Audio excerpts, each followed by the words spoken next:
Nkosi. Ngifuna iqiniso eliphelele. Mina ngeke ngivume ukuthi kukhonje umuntu wakithi ngesibhamu. Cela manje. Ungasho kanjani ukuthi uyayinyanya? Ngibe ngikhulela ingane yakho. Isitolo esethu siyasifuna. Kungekudala uyobe ethenga noJesu Kristu engesiphambanweni yokumqaleza wena simbeka phambi kwakho. Wenza intando yakho ngendlela efuna ukuthi uyenze ngayo. Hey man, get him nobani. Suku mina suku.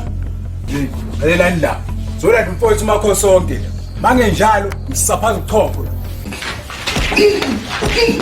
Ayani ungijwayela babo no sala. Sikona ke lokho ngiyakutshela nje. Sengitshilo mama.